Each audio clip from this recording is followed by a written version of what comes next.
Hello, guys. Welcome to Ramta Solutions.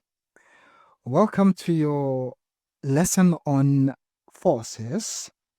And of course, in this lesson, we are going to tell you everything you need to know about forces.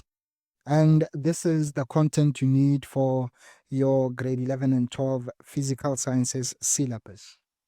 So, this video, first and first, we're going to look at the definition of a force, the characteristics of a force, and then the classes of forces. We then proceed to the types of forces. There's a lot of them, but we're going to focus our attention to gravitational, normal, and frictional force. We are going to just say a bit on tension, but these three, we are going to speak in depth on them. We are then going to look at Newton's laws of motion.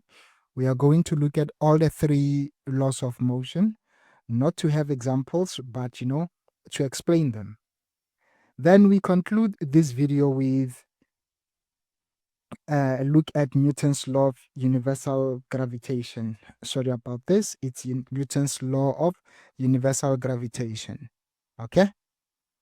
Okay, without any waste of time, let's get into it. So far, what we know, guys, we know from a young age that when we talk of a force, we're talking of a pull or push, isn't it? We're talking of a pull or push. But now, we are going to give it a definition that can perhaps say, let's make it a bit advanced. We're going to say a force is anything that can cause a change to objects. And we are going to look at these types of changes that can occur to objects. Now, because this is physical sciences, the physics part of it, a force is a vector quantity. And it being a vector quantity, this means when you make force calculations, you need to state the direction you want to take as positive. And lastly, we measure force in Newton with a symbol capital N. This is the SI unit of force. Okay, perfect. Now, forces can be classified as either contact or non-contact. Okay, and we are going to give you the definitions and perhaps some examples of contact and non-contact forces. Okay, so when we talk of contact forces, we're talking of forces that must be in contact with the object to cause change. Please note, they must be in contact with the object to cause change. Okay, they must be in contact with the object to cause what? To cause a change. Okay, must be in contact with the object. Must be in contact with the object to cause change. Let me do this. I don't even have to edit it. It's okay. I can just leave it. But I wanted to say must be in contact with the object. With the object to cause change. An example of contact forces are frictional force. Remember, frictional force, it is between the surface and the object. The same applies to normal force. It is between the surface and the object. Okay, it is between the surface and the object. Another example could be the force that you apply to objects, the one that you use to push objects. It is still a contact force because it cannot move without you pushing. All right. So this is a contact force. Then when we talk of non-contact forces, we're talking of forces that do not need to be in contact with the object to cause the change. We also call them field forces. Okay, if you don't want to say non-contact forces, you can say field forces. So example would be your gravity, would be your electric field, or electric force, which you will study later. Magnetic force, you will also study later. But this you also know from grade 11, isn't it? So remember, forces can be classified as either contact or non-contact. Contact, the force must be in contact with the object in order to cause a change. For a field force or non-contact force, the force does not need to be in contact with an object to cause a change. Okay. For a gravitational force, the object does not need to be in contact with the surface, right? And this we will see later. All right, guys. Now let's look at the types of forces. We said we're going to look at about 4 forces. Now, let's look at this lady here. She's weighing herself. This value that she's getting here, guys, though we are saying go weigh yourself, the value that she's getting here is normally, for example, in South Africa and most of the world except the United States and others, we use the SI unit system. Or maybe let me say, for countries that use the SI unit system, when we measure our mass, it is in kilograms. Okay. In the United States, you hear them saying pounds, right? You hear them saying pounds. So we use kilograms. So when you weigh yourself on a scale, you are getting a mass. Of course, you can report it as a weight, but you should never say what is your weight. You should rather say what is your mass. Okay, so we begin with now gravitational force. Now, when we talk gravitational force, of course, we symbolize it as capital F sub G, or otherwise we can call it weight. All right, otherwise we can call it weight. All right, otherwise we can call it weight with capital G. Okay, we can call it weight with capital W, sorry, we can call it weight with capital W. Okay, we can call it weight with capital W. Okay, so what is weight? Weight is the force that pulls two masses towards each other. Okay, it is the force that pulls two masses towards each other. Okay, that is this gravitational force or weight. Now, there is a difference between weight and mass. All right, there is a difference between weight and mass. So, what is mass? Mass is basically the amount of matter in an object. Okay, or maybe let's just say it is the measure. Okay, so mass is the measure of matter. Maybe let me say measure of amount of matter. Measure of amount of matter in an object. Okay, measure of amount of matter. Oops, measure of amount of matter in an object. Okay, measure of amount of matter in an object. Okay, so this is mass. Now, there's now a difference. You see, mass is the measure of amount of matter in an object. Now, when we talk of weight, we're talking of the force that pulls two masses towards each other. This we will see later when we look at Newton's law of universal gravitation. Right? We will look at it later. So when you want to find your gravitational force or your weight, you will say this F sub G is equal to mass times mg. This mg is gravitational acceleration. Okay, this is your gravitational acceleration. Okay, this is your gravitational acceleration. In planet Earth, it is equal to 9.2 meters per square second downwards. Okay, in planet Earth, on planet Earth, it is 9.8 meters per square second. Okay, so remember weight or Fg is equal to F sub G, by the way, is equal to mass times gravitational acceleration. Okay, remember this F sub G is also called weight. So your weight is the mass that you get from your bathroom scale multiplied by the gravitational acceleration in whatever planet you are at. Okay, perfect. All right.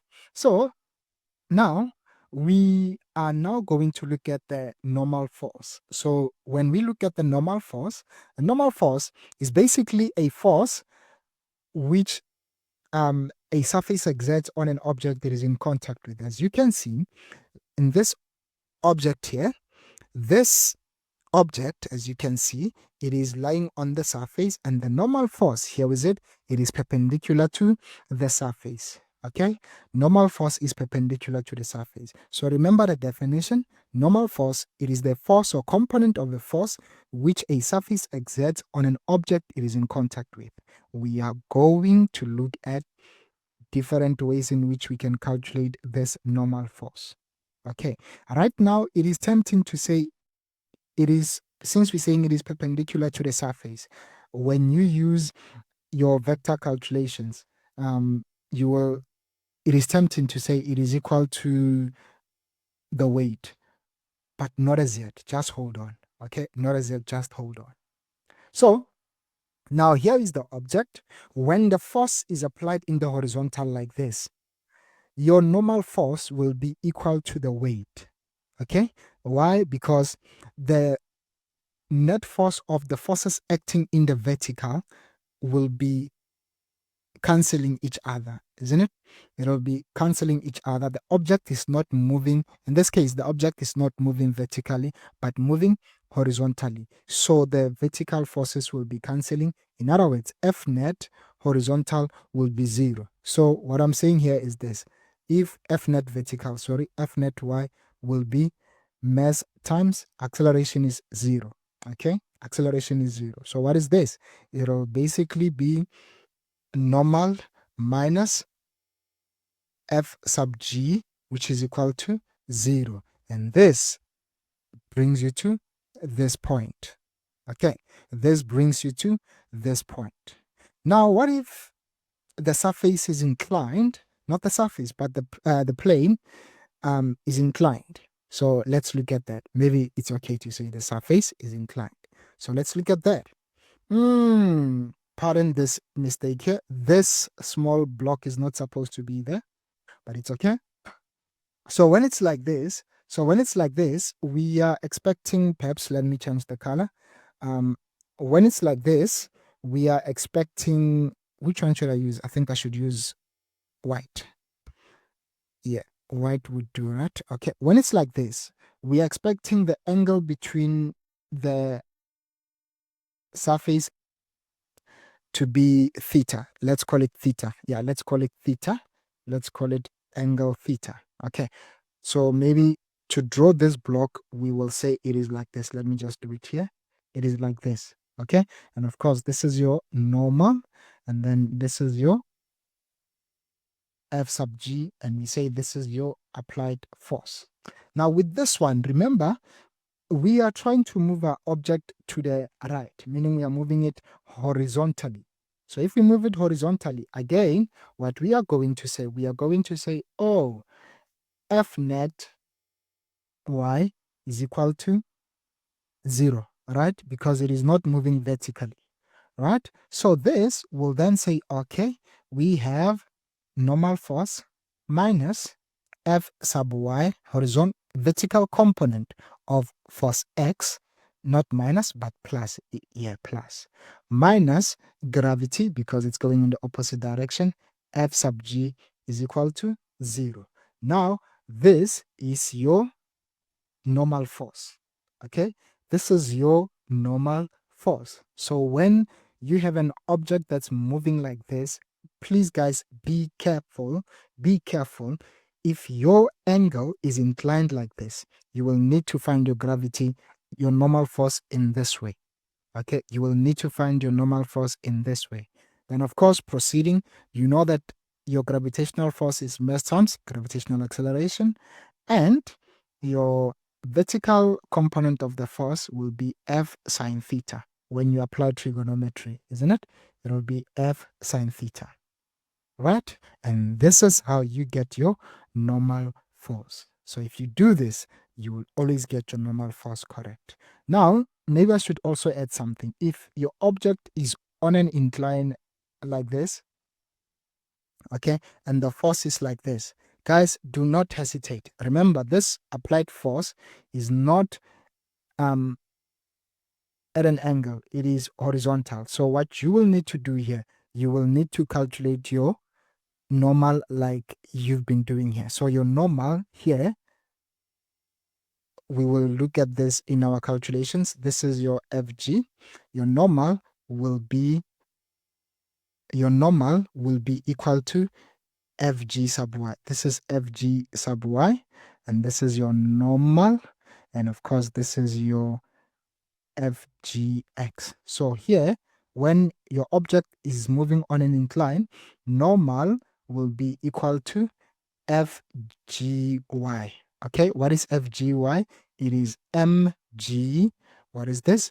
Cos, okay, be careful, FG cos theta. Okay, I don't know why this is happening, but it'll be FG cos theta. Okay, it'll be FG cos theta. And this is how you are going to look at your, thank you, perfect. So this is how you are going to look at your normal force when your object is moving at an incline, at an inclined surface. Okay, but if the applied force is at an angle, then you will need to apply this. Okay, guys, these are some of the things that you're going to apply in your calculations. Okay, perfect. Now, let's look at our vehicle.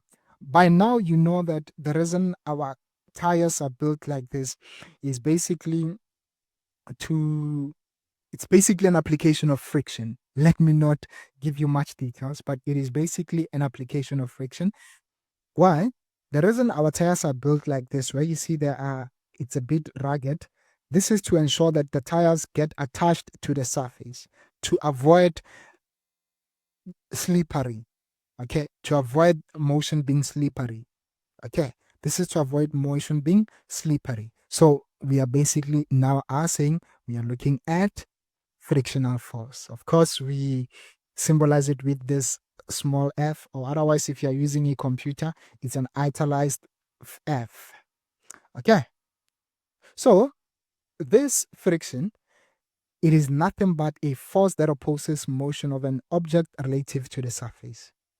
Okay, it is nothing but a force that opposes motion of a moving object. Okay, now there are two types of forces, which are static frictional force and the kinetic frictional force. So we call the static frictional force F sub S, and the kinetic frictional force, we symbolize it as F sub K, K for kinetic, S for static. Okay, perfect. So now imagine, have you ever wondered why sometimes you keep pushing an object and it's not moving? What do you think is causing that? Is it because the object is too heavy? Maybe. But then why, when you push at a certain angle or in a certain manner, different to the first manner that couldn't move the object starts moving? Do you ever wonder why that is the case? And again, maybe let me ask you, why do you think your object remains stationary? Don't worry. By the end of this lesson, you will have answers to such questions. Okay? Let's see now. So, yes, when we push objects, they will not always move, right? They are not moving because of static frictional force. Okay, they are not moving because of the static frictional force. Now, what is this static frictional force? It is the force acting parallel to the surface, and this static frictional force is opposing motion of a stationary object relating to the surface. This is the definition. So the definition of static frictional force is the force acting parallel to the surface, and it opposes motion of a stationary object.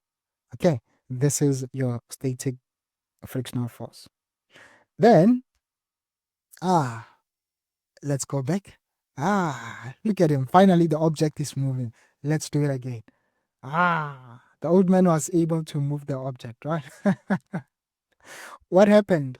This is because he pushed harder. And when he pushed harder, the object began to move. Now, what happens when an object is moving? Does it mean that there is no friction? When an object begins to move, there is another kind of friction, which is what? Which is kinetic frictional force. Remember, when the object is stationary, there's static frictional force. When it's moving, there's kinetic frictional force.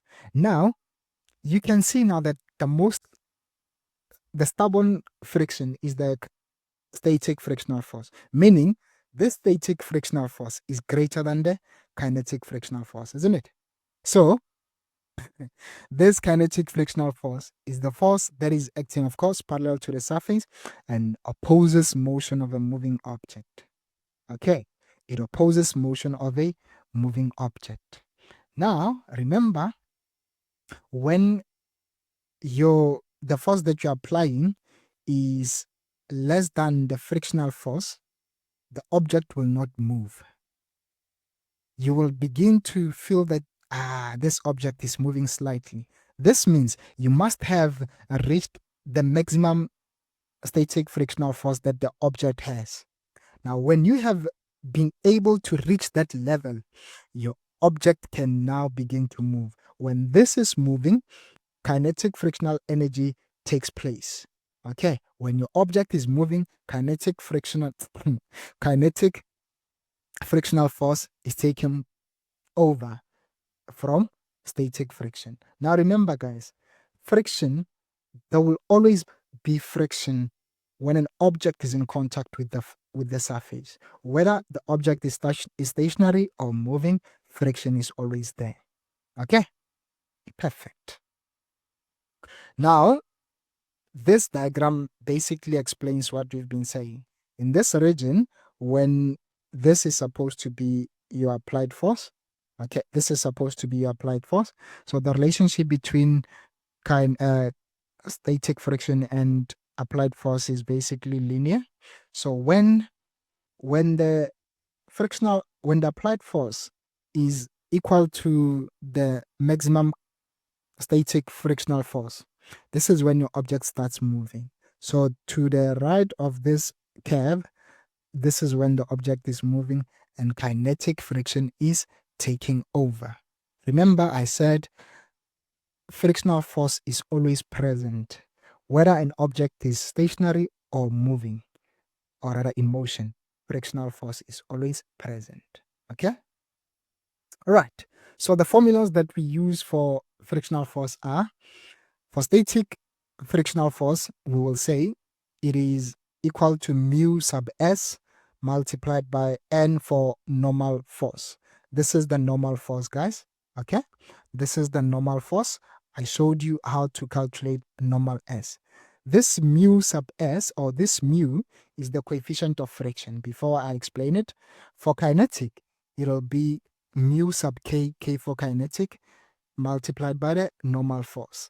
Okay? So, what you can see here, guys, is this, is that friction is directly proportional to normal force. The greater the normal force, the greater the friction. Right? So this mu is basically the coefficient of friction. Okay, so when you see mu sub s, we call it the coefficient of static friction. Mu sub k is the coefficient of kinetic friction. Okay, now one thing you need to know about this coefficient of friction is that it is unitless. Why is it unitless? It's because it is the ratio of the frictional force and the normal force. Remember, it is unitless because it is the ratio of the, what I mean is that this mu is equal to frictional force over normal force. So it is the ratio of the normal force, the frictional force and the normal force. It is unitless. Okay, guys. Proceeding. Now, this mu, or the coefficient of friction, depends only on the surface. There is no other thing that affects the friction, the coefficient of friction. It depends only on the surface. Different surfaces have different frictions, guys. Some surfaces are slippery, some are rough. For example, when you walk on a sandy surface, it might be a bit heavy for you to really walk on, when you walk on a, let's say, a coarse soil surface, yeah, you might be able to walk. You can also slip. It depends, right? It depends. But maybe let's take it home. Think about it in this way. If you were to walk um on our tiles, ceramic tiles, some are very slippery. They are very shiny. When you walk on them, they are very slippery, and some are a bit rugged, especially the ones that we need for the kitchen and the bathroom. All right, they are a bit rough. Now, that roughness is basically the uh, coefficient of kinetic friction that we are referring to. So now, when your coefficient of friction is lower, or a smaller coefficient of friction, would mean that your surface is slippery, and a higher coefficient of friction would mean that your surface is rough, and therefore it will be leading to a higher friction, not frequency, but friction, a larger friction. Okay, it will lead to a larger friction. Okay, it will lead to a larger friction.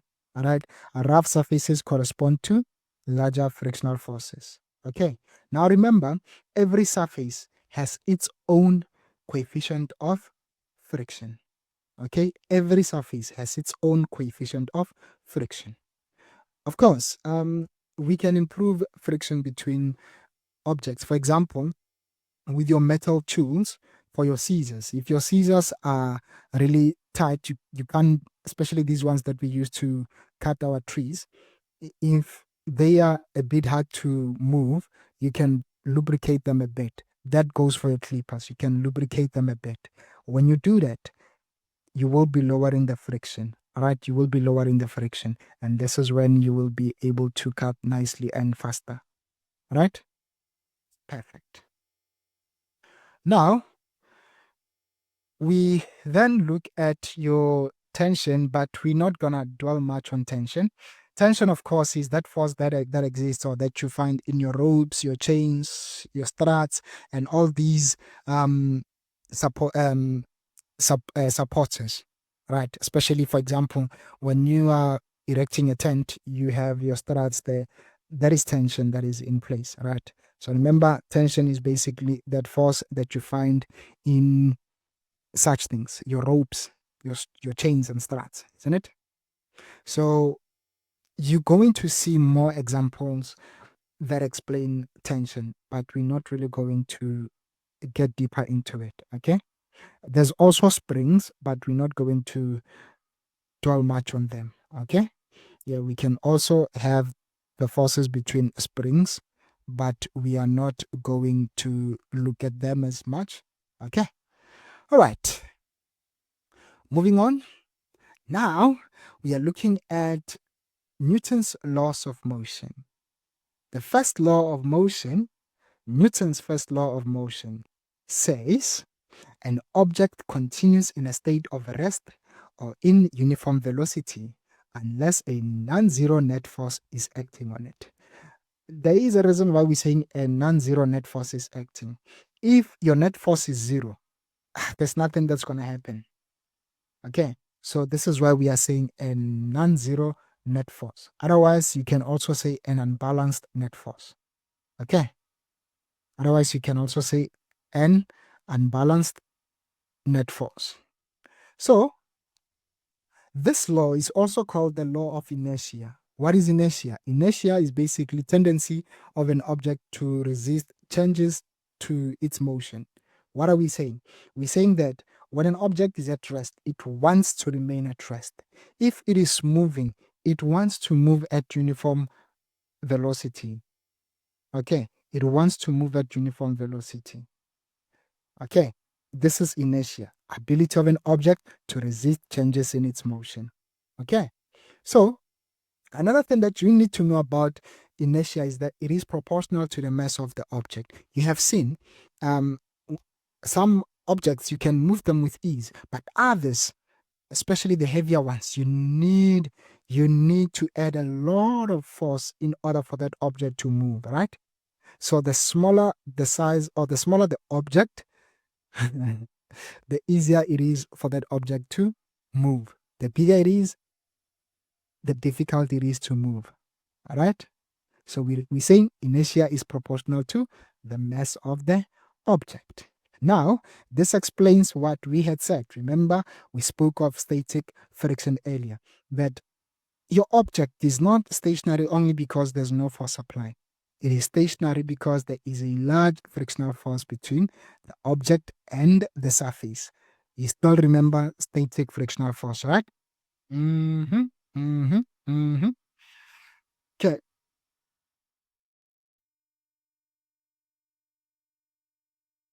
Now, moving on, let's now look at Newton's second law of motion. Remember, the first one was saying an object will remain at rest or in uniform motion unless a non-zero net force is acting on it. Now, what happens when a non-zero net force is acting? When that happens, here's the story. When a net force acts on an object, the object will accelerate in the direction of the net force. This acceleration will be directly proportional to the net force and inversely proportional to the mass of the object. Not objects, but object. Okay? But object. Okay? So mathematically, this is what we're saying. We're saying acceleration is directly proportional to the net force. Okay, meaning if acceleration increases, net force increases, provided the mass is constant. Again, we are saying that acceleration is indirectly proportional or inversely proportional to the mass of the object. If acceleration increases, provided the net force is constant, the mass must decrease. So this one, it has that relationship of if I increase, body, you must decrease. If I decrease, body, you must increase. You must do the opposite. Indirect relationship or inverse relationship. These two conditions, we can combine them to give us this formula. F sub net is equal to ma. So the net force is equal to mass times acceleration. This is your definition of a force as well. Okay. So this is Newton's second law of motion. Okay. Perfect. Now remember, guys, we said an object will remain at rest or in uniform motion unless acted upon by a non-zero net force. When there is a non-zero net force, the velocity of an object will change. When the velocity of the object changes, there will be acceleration. So, of course, accelerations are caused by non-zero net forces. And this is why we're saying net force is indirectly proportional to net force is directly proportional to acceleration. Okay? Perfect. Now, let's look at the third law of motion. Action reaction, action reaction. Yeah, this one we call it action reaction. Okay? So this one is the action reaction law. Okay? So this one, it says when a body acts, when a body acts, maybe let me put it in this way. I should put it in this way. When body A exerts a force on body B, body A will experience a force equal in magnitude and opposite in direction to that one of body B. Now, according to what we have said here, when a body exerts a force on a second body, the first body will experience a force equal in magnitude and opposite in direction to the force that is exerted. So what we are saying here is this. Force 1 is equal to negative force 2. So in this case, we are saying this system will be, when you look at it, we are saying F1 plus F2 will be equal to 0. So the sum of the forces will be equal to 0. Okay? The sum of the forces will be equal to 0. Okay? All right. So this is Newton's third law of motion. You hit me, I hit you back. Of course, no violence, guys. You hit me, I hit you back, but no violence. Okay? All right. That's Newton's third law of motion. Then let's look at Newton's law of universal gravitation. This one. We spoke about it. We said gravity is the attraction between two masses, right? So this one says every object in the universe attracts every other object with a gravitational force that is directly proportional to the product of the masses and inversely proportional to the square of the distance between them. So let's get the first part. Every body in the universe attracts every other body with a gravitational force that is directly proportional to the what? To the product of the masses. So now we are looking at, say, two objects. One object we will call M1, the other we will call M2. So this means the gravitational force, this F that you're seeing is the gravitational force, the weight, okay? Remember, we called it weight, the gravitational force.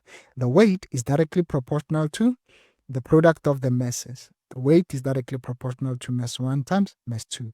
It is also inversely proportional to the square of the distance between their centers, especially for big objects like planets, to the square of the distance between their centers. Okay, be careful.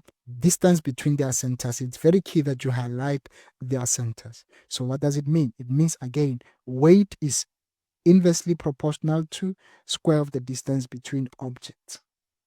Okay, this r squared is the square of the distance between objects. So if the square of the distance between objects increases, the weight will decrease. Are you guys following? If the distance between two objects, hear me out, if the distance between two objects decreases, the force of attraction increases. If the distance between two objects decreases, the force between them increases. It's an inverse relationship. If one of the objects gains some mass, the force increases. If one of them loses some mass, meaning if one diets, the force will also be lower. Okay, this one, what you do, I also do. This one, what you do, I do the opposite. Inverse relationship. Okay, perfect. So these two conditions are then united by using a constant. This constant here, right? So the formula for universal gravitation is